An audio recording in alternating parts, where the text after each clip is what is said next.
Hello friends, आज हम pre pregnancy counselling के बारे में बात करेंगे।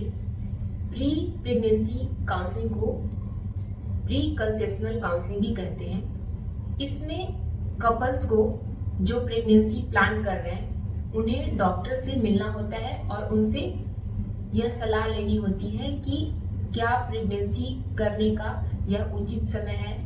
अक्सर यह होता है कि बहुत सारी महिलाओं को शुरुआत के कई हफ्तों तक यह पता ही नहीं होता है कि वह प्रेग्नेंट है, जबकि शुरुआत के 3 महीने बच्चे के डेवलपमेंट के लिए काफी महत्वपूर्ण हो जाते हैं। प्री प्रेगनेंसी काउंसलिंग का मुख्य उद्देश्य यह होता है कि एक हेल्दी मदर और एक हेल्दी बेबी हो, और अगर मदर को पहले से कोई मेडिकल इशू जैसे कि बीपी, शुगर, थायराइड या आजमा, दौरे या मिर्गी है तो उसका उचित इलाज करके उसको एक ऑप्टिमल स्टेट में लाया जाए और उसके बाद प्रेगनेंसी प्लान की जाए। अब बात करते हैं कि प्री प्रेगनेंसी काउंसलिंग कब करानी चाहिए। इसका सबसे सही टाइम होता है जब भी आप प्रेगनेंसी प्लान कर रहे हैं तो उसके 2 महीने पहले आपको प्री प्रेगनेंसी काउंसलिंग लेनी चाहिए। प्री प्रेगनेंसी काउंसलिंग में हस्बैंड वाइफ दोनों को ही इन्वॉल्व होना चाहिए, मतलब कि कपल्स की काउंसलिंग होती है प्री प्रेगनेंसी काउंसलिंग में। प्री प्रेगनेंसी काउंसलिंग जो है किसके लिए सबसे ज्यादा इम्पोर्टेंट हो जाता है, तो वे महिलाएं जिनकी बीपी पहले से ही बढ़ी हुई है या जिनकी शुगर पहले से ही बढ़ी हुई है या जिनको दमा यानी कि आजमा की शिकायत है, जिनको खून की कमी है यानी कि एनीमिया है, या फिर जिनको थायराइड की प्रॉब्लम है, या फिर किसी को पहले से ही दौरे आते हैं। उसके अलावा दूसरी बात है कि अगर आपको पिछली प्रेगनेंसी में कुछ दिक्कत आई है, जैसे कि आपका एबॉर्शन हो गया है या फिर बच्चा डिलीवरी के समय या डिलीवरी के पहले ही खत्म हो गया है या जन्म के बाद खत्म हो गया है, या फिर पिछले बच्चे में कुछ बनावटी खराबी आई है, जैसे कि उसके दिमाग में, दिल में या रीढ़ की हड्डी में बनावटी खराबी आई हो जिसके कारण बच्चा आगे सरवाइव नहीं कर पाया हो। इसके अलावा कुछ बीमारियां जो है आनुवांशिक होती है यानी कि फैमिलीज में रन करती हैं, जैसे कि सिकल सेल एनीमिया, थैलेसीमिया, या फिर कुछ मसल्स की प्रॉब्लम जैसे कि मस्कुलर डिस्ट्रॉफी। उसके अलावा सिस्टिक फाइब्रोसिस भी एक तरह की डिजीज होती है। उसके अलावा इनबॉर्न एरर ऑफ मेटाबॉलिज्म, इनकी हिस्ट्री महिलाएं दे पाती हैं, लेकिन कभी कभी क्या होता है कि पहले से इनके बारे में पता नहीं होता है, डायरेक्ट जब बच्चा होता है तो उस समय पता चलता है कि बच्चे को ये प्रॉब्लम आई है। इसके अलावा प्री प्रेगनेंसी काउंसलिंग उन महिलाओं के लिए भी इम्पोर्टेंट हो जाता है जो पहले से किसी चीज का सेवन कर रही हैं, जैसे कि अल्कोहल, सिगरेट, टोबैको या कोई ड्रग्स। इसके अलावा जो महिलाएं ओवरवेट या अंडरवेट होती हैं, यानी कि जिनका वेट ऑप्टिमल रेंज में नहीं होता है, उनके लिए भी प्री प्रेगनेंसी काउंसलिंग इम्पोर्टेंट हो जाती है।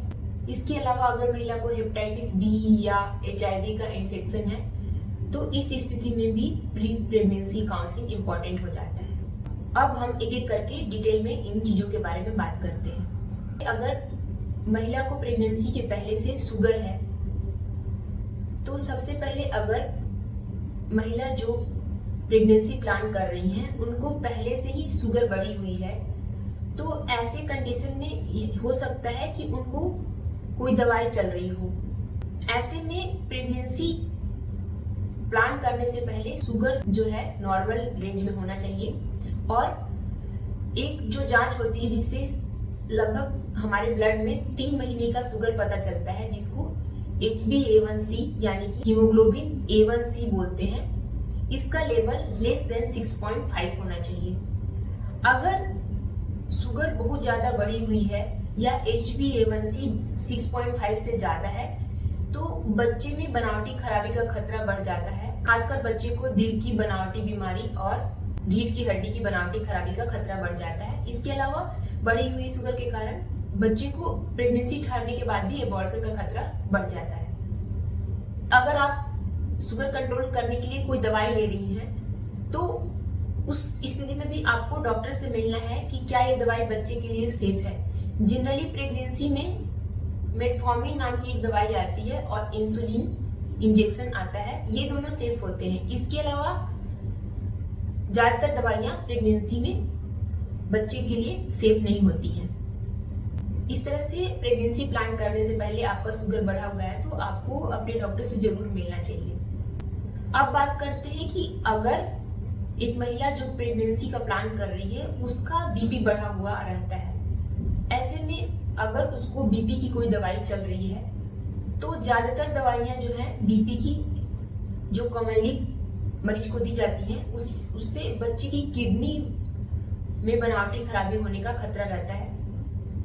ऐसे में अगर आपकी बीपी बढ़ी हुई रहती है तो आपको प्रेगनेंसी प्लान करने से पहले डॉक्टर से मिलकर दवाई चेंज करानी चाहिए और बीपी की दवाई भी समय से लेकर आपको बीपी भी प्रेगनेंसी प्लान करने से पहले नॉर्मल रेंज में रखना चाहिए। और अगर आपकी बीपी प्रेगनेंसी के पहले से ही बढ़ी रहती है तो प्रेगनेंसी ठहरने के बाद हम कुछ एक्स्ट्रा दवाइयां भी शुरू करते हैं, जैसे कि इकोस्प्रिन नाम की एक दवाई भी ऐड करनी पड़ती है, बाकी नॉर्मल दवाइयां जो हम प्रेगनेंसी में देते हैं उसके अलावे। अब बात करते हैं कि एनीमिया की। एनीमिया यानी कि जनरली हम बोलते हैं खून की कमी। इसमें क्या होता है कि आपके ब्लड में जो हीमोग्लोबिन होता है उसकी कमी हो जाती है। हमारे इंडिया में बहुत ज्यादा कॉमन है एनीमिया। एनीमिया का जो हम डायग्नोसिस बनाते हैं उसको एक ब्लड टेस्ट होती है जिसे हम कंप्लीट ब्लड काउंट बोलते हैं, सीबीसी। उसमें हीमोग्लोबिन लेवल देखकर बनाते हैं। अक्सर प्रेगनेंसी में अगर 11 ग्राम से कम हीमोग्लोबिन है तो उसे एनीमिया कहते हैं। अगर प्रेगनेंसी प्लान करने से पहले ही आपको एनीमिया है तो आपको डॉक्टर से मिलकर कुछ आयरन टैबलेट कम से कम 3 महीने के लिए खानी चाहिए और जब हीमोग्लोबिन लेवल नॉर्मल हो जाए तब प्रेगनेंसी प्लान करना चाहिए। अब बात करते हैं कि आजमा यानी कि दमा। कुछ महिलाओं को पहले से ही दमा होता है, ऐसे में उनका दमा यानी कि आजमा कंट्रोल में होना चाहिए। और ज्यादातर दमा यानी कि आजमा के केस में इनहेलर दिया जाता है और इनहेलर जनरली सेफ ही होता है, लेकिन फिर भी कुछ दवाइयां ऐसी चल रही हो जिससे बच्चे पर असर पड़ सकता है तो उन्हें बंद करना उचित रहता है प्रेगनेंसी प्लान करने से पहले।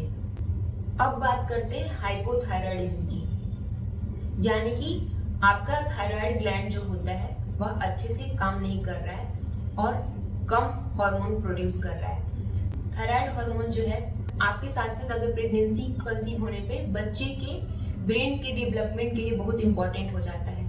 अगर आपका थायराइड हार्मोन लेवल कम रहता है तो बच्चे को मंदबुद्धि होने का खतरा रहता है। ऐसे में आपका थायराइड हार्मोन लेवल एक नॉर्मल रेंज में होना चाहिए प्रेगनेंसी कंसीव करने से पहले।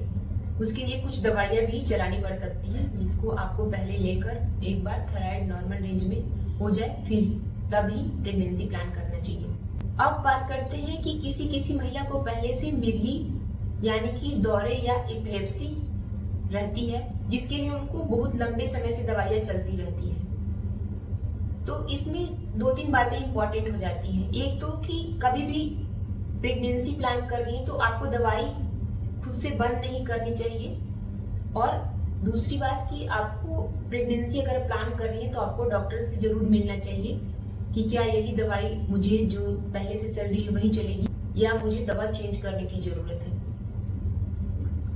और इसके अलावा जो दौरे की दवाई चलती है उसमें से ज्यादातर दवाइयों से बच्चे में बनावटी खराबी होने का खतरा रहता है। तो डॉक्टर यह देखते हैं कि सबसे सेफ दवाई कौन सी रहेगी दौरे के लिए, वही दवाई आपको खाने के लिए सलाह दिया जाता है। इसके अलावा यह भी कहा जाता है कि अगर आप दौरे की दवाई ले रही हैं तो अगर आपको 1 साल से लगभग दौरे नहीं आए हैं तब आप प्रेगनेंसी प्लान करें तो ज्यादा अच्छा रहता है। अब बात करते हैं कि अगर आपके प्रीवियस प्रेगनेंसी में कुछ प्रॉब्लम आई थी, जैसे कि बच्चे में बनावटी खराबी आई थी, अगर बच्चे की रीढ़ की हड्डी में या फिर दिमाग में कोई बनावटी खराबी आती है तो वैसे कंडीशन में आपको प्रेगनेंसी प्लान करने से 3 महीने पहले से ही फोलिक एसिड का टैबलेट 5 मिलीग्राम दिया जाता है 3 महीने के लिए। उसके बाद आपको प्रेगनेंसी कंसीव करने के लिए बोला जाता है। इससे क्या होता है कि इस बच्चे में जो बच्चा आप प्लान कर रहे हैं उसमें रीढ़ की हड्डी और दिमाग की बनावटी खराबी का खतरा कम हो जाता है। और हमने पहले भी बात की थी कि कुछ बीमारियां जो होती हैं फैमिली में रन करती हैं, आनुवांशिक होती हैं। इन बीमारियों के लिए भी जेनेटिक काउंसलिंग इम्पोर्टेंट हो जाता है। अगर फैमिली में सिकल सेल एनीमिया है तो उसकी स्क्रीनिंग के लिए टेस्ट किया जाता है, थैलेसीमिया है तो उसकी स्क्रीनिंग के लिए टेस्ट किया जाता है, और कोई और जेनेटिक डिजीज है तो उसके लिए भी फर्दर टेस्टिंग की जरूरत पड़ती है। अब बात करते हैं कि प्रेगनेंसी प्लान करने से पहले वेट को एक नॉर्मल रेंज में रखना क्यों जरूरी हो जाता है। अगर आप ओवरवेट रहती हैं, यानी कि आपका बॉडी मास इंडेक्स जिसको बीएमआई बोलते हैं, अगर 30 से ज्यादा है तो आपको प्रेगनेंसी में बच्चा समय से पहले डिलीवर होने का, आपका बीपी बढ़ने का, शुगर बढ़ने का, सीजन द्वारा डिलीवरी होने का रिस्क रहता है। और अगर आपका वेट कम है, यानी कि आपका बॉडी मास इंडेक्स अगर 20 kg/m² से कम है, तो इससे आपके बच्चे के ग्रोथ पर भी इफेक्ट पड़ता है और हो सकता है कि आपके बच्चे का वजन भी सही तरीके से ना बढ़े। ऐसे में प्रेगनेंसी प्लान करने से पहले आपको अपने वेट को एक नॉर्मल रेंज में रखना चाहिए, और ऐसे में आपका बॉडी मास इंडेक्स यानी कि बीएमआई 20 से 25 के बीच में अगर रहता है तो यह प्रेगनेंसी प्लान करने के लिए उचित वेट होता है। उचित वेट रेंज में प्रेगनेंसी में रहना है तो इसके लिए आपको अपने डाइट पर भी ध्यान देना होगा। उसके अलावा कुछ एक्सरसाइजेज भी करनी होगी। डाइट में आपको fruits, vegetable, proteins, dairy products सारी चीजें इंक्लूड करनी होंगी, और एक्सरसाइज में भी कम से कम आपको 30 to 45 मिनट्स का वॉक करना होगा, ब्रिस्क वॉक, हफ्ते में कम से कम 4 से 5 दिन के लिए। अब बात करते हैं कि प्री प्रेगनेंसी काउंसलिंग में कौन कौन से टेस्ट कराए जाते हैं। तो इसमें सबसे पहले आपका सीबीसी यानी कि कंप्लीट ब्लड काउंट कराया जाता है, जिससे कि आपकी खून की कमी का पता चल सके अगर एनीमिया है तो। इसके अलावा blood group and RH typing भी कराते हैं, जिसमें अगर किसी का ब्लड ग्रुप आरएच निगेटिव है तो वो बहुत इंपॉर्टेंट हो जाता है। इसके बारे में मैं एक सेपरेट वीडियो बनाऊंगी कि आरएच निगेटिव प्रेगनेंसी क्यों महत्वपूर्ण हो जाता है, और आरएच निगेटिव प्रेगनेंसी में आपको किन किन बातों का ध्यान रखना चाहिए।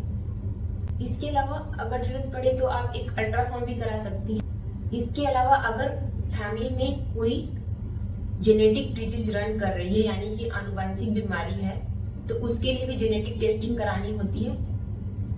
इसके अलावा रूबेला यानी कि जर्मन मीजल्स के लिए आईजीएम और आईजीजी एंटीबॉडी की टेस्टिंग की जाती है। अगर आप में रूबेला से बचने के लिए इम्यूनिटी नहीं है तो आपको रूबेला की वैक्सीन प्रेगनेंसी प्लान करने से पहले दी जाती है। और क्यों इम्पोर्टेंट हो जाता है रूबेला का वैक्सीनेशन या रूबेला की इम्यूनिटी? यह इसलिए इम्पोर्टेंट हो जाता है कि अगर प्रेगनेंसी में आपको रूबेला का इन्फेक्शन होता है तो बच्चे में बनावटी खराबी होने का खतरा रहता है और बच्चा आगे अच्छे से पनप नहीं पाता है और आगे सरवाइव नहीं कर पाता है। और इसके अलावा हम HIV की जांच भी कराते हैं और हेपेटाइटिस की जांच भी कराते हैं। अगर आपको प्रेगनेंसी के पहले ही HIV या हेपेटाइटिस है तो उसमें स्पेशल प्रिकॉशंस लेने पड़ते हैं एक बार आप प्रेग्नेंट हो जाती हैं तो। अगर आपको हेपेटाइटिस बी वायरस का वैक्सीन नहीं लगा हुआ है तो डॉक्टर्स आपको हेपेटाइटिस बी वैक्सीनेशन भी लगाने के लिए कहते हैं प्रेगनेंसी प्लान करने से पहले, ताकि आपके बॉडी में हेपेटाइटिस बी वायरस के लिए भी रोग प्रतिरोधक क्षमता यानी कि इम्यूनिटी आ जाए। हेपेटाइटिस बी वायरस का जो वैक्सीन होता है प्रेगनेंसी कंसीव होने के पहले ही लगाना होता है। एक बार आपको प्रेगनेंसी कंसीव हो गई तब आप हेपेटाइटिस बी की वैक्सीन नहीं लगवा सकते हैं। प्री प्रेगनेंसी काउंसलिंग जो है, आपको अगर आपने जो हेल्थ इंश्योरेंस ले रखा है उसकी प्लानिंग में भी आपके लिए इम्पोर्टेंट हो जाता है प्री प्रेगनेंसी काउंसलिंग। उसमें यह भी आपको पता करना होता है कि आपकी प्रेगनेंसी का कवरेज इस इंश्योरेंस में है या नहीं, क्योंकि प्रेगनेंसी प्लान करने से पहले आपको फिजिकली, मेंटली और फाइनेंशियली भी प्रिपेयर्ड रहना चाहिए, क्योंकि पेरेंट्स बनना एक इम्पॉर्टेंट जिम्मेवारी हो जाती है। इसके अलावा मैटरनिटी लीव का भी बहुत सारे जॉब में प्रावधान रहता है। जो वर्किंग वुमेन है, जो प्रेगनेंसी प्लान कर रही है, तो अब जहां भी वह काम करती है उन्हें पहले से यह पता रखना चाहिए कि उनको प्रेगनेंसी कंसीव होने पर कितने दिनों की छुट्टियां मिलेंगी। अगर महिला को मैटरनिटी लीव के बारे में आइडिया रहेगा तो इससे उनको डिलीवरी के बाद जो फैमिली सपोर्ट है उसमें मदद मिलती है। इस तरह से प्री प्रेगनेंसी काउंसलिंग सभी कपल्स को जो प्रेगनेंसी प्लान कर रहे हैं उन्हें जरूर कराना चाहिए। प्री प्रेगनेंसी काउंसलिंग में आप जब डॉक्टर से मिलते हैं तो डॉक्टर आपकी हिस्ट्री लेते हैं, एग्जामिनेशन करते हैं, कुछ टेस्ट एडवाइस करते हैं और कुछ मेडिसिन एडवाइस करते हैं या फिर चेंज करते हैं, ताकि आप एक ऑप्टिमल हेल्थ में आ सके, जिससे कि आपकी प्रेगनेंसी का आउटकम अच्छा हो। अगर जो महिला प्रेगनेंसी प्लान कर रही है और वो पहले से स्मोकिंग करती हैं तो ऐसे में बच्चे के ग्रोथ पर असर पड़ता है, इसलिए उन्हें स्मोकिंग बंद कर देना चाहिए।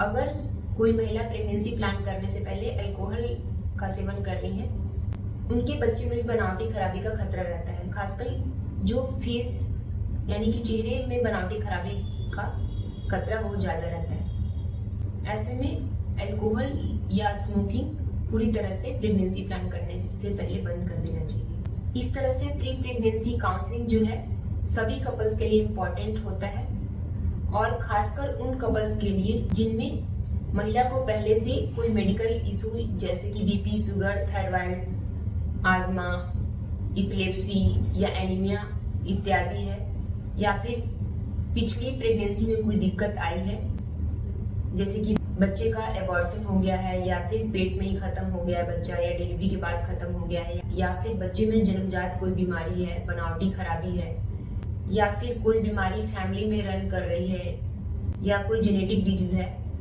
ऐसे में प्री प्रेगनेंसी काउंसलिंग बहुत इम्पोर्टेंट हो जाता है। अगर आपको यह इन्फॉर्मेशन यूजफुल लगा तो अपने आसपास की प्रेग्नेंट फीमेल्स को यह वीडियो शेयर कीजिए, और आप प्रेगनेंसी से रिलेटेड कोई और नई जानकारी चाहती हैं तो नीचे कमेंट सेक्शन में बताएं।